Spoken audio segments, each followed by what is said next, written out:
புலியாட்டம்னு நம்ம பார்க்குறோம்.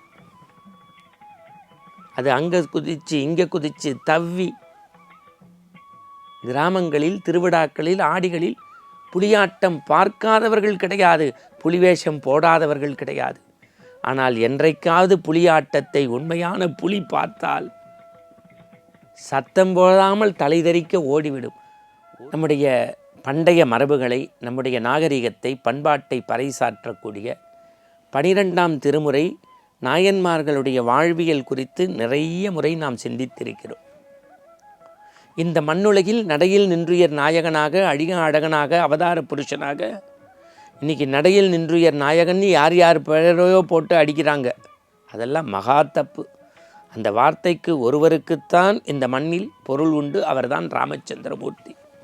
ஒருவரிடத்தில் பொன்னும் பொருளும் பதவியும் இருக்கிறது என்பதற்காக பேருக்கு பின்பு எந்த அடைமொழி வேணுமானாலும் போட்டுக்கொள்ளலாம். அவருக்கு வேண்டிய 4 பேரும் அதற்கு சேர்ந்து ஆமாம் சாமி போடுகிறார்கள். அதெல்லாம் இன்றைக்கு மரபாகிவிட்டது. பரவாயில்லை, நாம் மண்ணில் அறம் சார்ந்து பேசுவோம், தர்மம் சார்ந்து பேசுவோம். பாரதத்தை படிப்பதாலோ, பகவத்கீதை படிப்பதாலோ, பெரிய புராணத்தை நேசிப்பதாலோ, புராண வாழ்க்கையை சொல்லுவதாலோ பயன் அல்ல. நடந்து காட்டுவது, நடந்து காட்டுவது. மேடையில் தர்மத்தை பேசிவிட்டு அறைக்குள் அசிங்கமாக நடக்கக்கூடிய மனிதர்களை நாம் பார்க்கின்றோம். ஜாதி ஒழிப்போம் என்பதை பற்றி பேசிவிட்டு ஜாதி பார்த்து வாய்ப்பு தருகின்ற மனிதர்களை நமக்கு தெரியும். அறத்தையும் ஒழுக்கத்தையும் உண்ணா நோன்பின் உயர்வையும் பற்றி பேசிவிட்டு புலால் உணவு இல்லை என்றால் நாம் அரங்கத்திற்குள்ளே வரமாட்டேன் என்று ஆர்ப்பரிக்கின்ற மனிதர்களை தெரியும். இதுவா அறம் சார்ந்த வாழ்க்கை? இதுவா தர்ம வாழ்க்கை? நீங்கள் பேரால் புகழால் உங்களை வளர்த்து கொள்ளலாம், உடம்பை வளர்த்து கொள்ளலாம். ஆனால் உங்கள் உள்ளத்தின் அழுக்கை ஒருபோதும் அழிக்க முடியாது. அது கசடு போல தங்கி இருக்கும். அறிவார் அறிவாராக, தெரிவார் தெரிவாராக ஆண்டவன் கணக்கெடுத்து கொள்வான். என் அன்புக்குரியவர்களே, நதி இருக்கிறதே, அது வளைந்து திரிந்து போகிறது. காடென்று மேடென்று நதி வித்தியாசம் பார்ப்பதில்லை.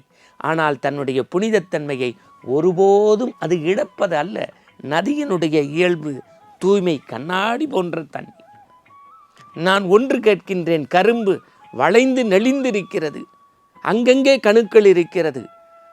அது கையில் உடைத்தாலும் மிஷினுக்குள்ளே தந்தாலும் சுவைமிகு சத்தான சாறை ஒருபோதும் தருவதற்கு கரும்பு மறுப்பதில்லை.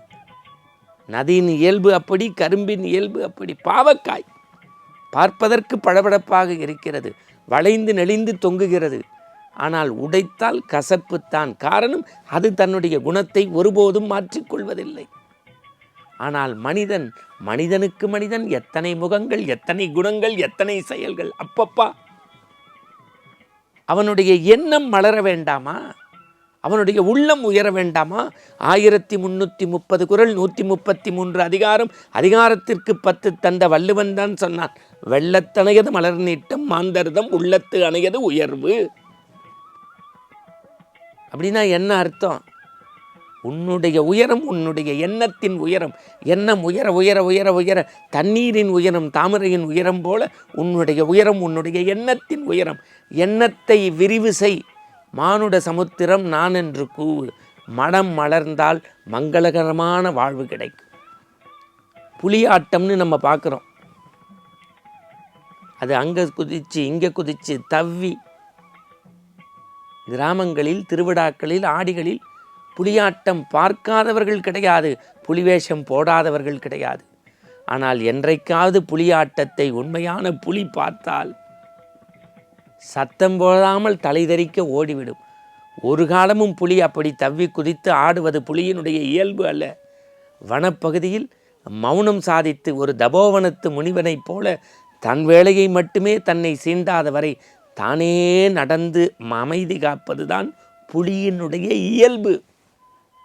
புலி ஆட்டம் ஆட்டத்திற்கு நன்றாக இருக்குமே தவிர புலி ஆடினால் நன்றாக இருக்காது. அதுபோல நீ பிறரை பார்த்து சூடு போட்டுக் கொள்வதனால் ஒருபோதும் பயன் அல்ல. நீ உன்னுடைய இயல்பான வாழ்க்கையை வாழ கற்றுக்கொள். நம்முடைய நாட்டில் அழகென்றால் வசீகர தோற்றம், சாமிங் என்றால் அவருடைய தோற்றப்பொழிவு இல்லை. நண்பர்களே, ஒரு வணிக வளாகத்திற்குள் ஒருவர் செல்கின்றார். கை நிறைய பணம் கொடுத்து பை நிறைய பொருட்கள் வாங்குகிறார். 2, 4, 6, 8 எடுத்தால் மரபு. 80 பைகளை ஒருவர் எடுக்கிறார். 80 புத்தகங்களை வாங்குகிறார். 80 மதிய உணவு டப்பாக்களை வாங்குகின்றார். தண்ணீர் குடுவைகளை வாங்குகின்றார். கைக்குட்டைகளை வாங்குகிறார். எது எடுத்தாலும் 80 எடுக்கிறார். கடைக்காரருக்கு ஒன்றும் புரியவில்லை. அவர் ஒன்றும் வசீகர தோற்றமல்ல, ஆஜானுபாவான உருவமும் அல்ல, பெரிய மிட்டாமிராசும் அல்ல. அன்றன்றைய விற்பனையை வைத்து வாழ்வாதாரத்தை நடத்தக்கூடிய மனிதர் என்று அகமும் முகமும் நமக்கு காட்டுகிறது, கண்ணாடி பிம்பம் போல.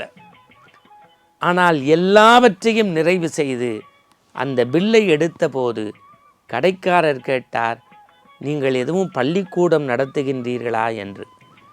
அந்த பொருட்களை நுகர்வு செய்த மனிதர் சொன்னார், இல்லை, நான் இல்லாதவருக்கு ஈந்து கொடுத்து மகிழ்கின்றேன். இதனால் எனக்கு புண்ணியம் வருமென்றோ, இதனால் என்னுடைய பாவங்கள் கரையுமென்றோ, இதனால் நான் தர்மத்தை நோக்கி பயணப்படுகிறேன் என்பதல்ல. நான் வாழ்க்கையில் அறம் சார்ந்து வாழ்வதால் வருடத்திற்கு ஒரு முறை 80 பிள்ளைகளுக்கு நோட்டு புத்தகமும் உடையும் தண்ணீர் குடுவையும் உணவு பொட்டல பாத்திரங்களும் கொடுப்பதை மரபாக வைத்திருக்கிறேன்.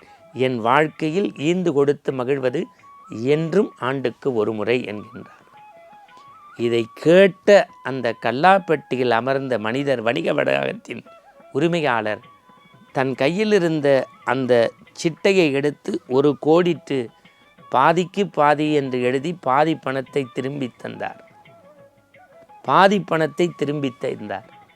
நுகர்வு கலாச்சாரத்தில் மூழ்கிய இந்த மனிதர் விக்கித்து கேட்டார், ஏன் இதை செய்கிறீர்கள் என்று. நீங்கள் எப்படி பாவ புண்ணியத்தை கழுவதற்காக, பெரிய நெறியை பின்பற்றுவதற்காக அல்லாமல் அறம்படி நடக்கிறேன் என்கிறீர்களோ, அந்த அறத்தில் என்னையும் சற்று இணைத்து கொள்ளுங்கள். நேற்றோ நாளையோ நாளை மறுதினமோ என் மனம் எப்படி இருக்கும் என்று தெரியாது. இன்று உங்களுக்கு செய்ய வேண்டும், உங்கள் அற வாழ்க்கையில் என்னையும் இணைத்து கொள்ள வேண்டும் என்று ஆசைப்பட்டேன், நினைத்தேன், கொடுத்தேன் என்றார். அந்த வார்த்தையை அந்த கட்டுரையில் முடித்தார். பிறகுதான் தெரிந்தது, அழகு என்பது முகத்தை வைத்து, வசீகர தோற்றத்தை வைத்து அல்ல, செயலை வைத்து, எண்ணத்தை வைத்து. நீங்கள் நினைத்து பாருங்கள், இதுபோன்ற உதவுகின்றவர்களுக்கு ஒருவர் நேசக்கரம் நீட்டினால் அதுதானே உண்மையான இறைவன், அதுதானே அன்பு வழி இறைவன், அதுதானே அறவழி இறைவன், அதுதானே தர்மவழி இறைவன். இத்தனை இறைவனும் ஒரு சேர கண்டால் அதுதானே ஆனந்த திறவுகோள். மீண்டும் நாளை சந்திப்போம். வணக்கம்.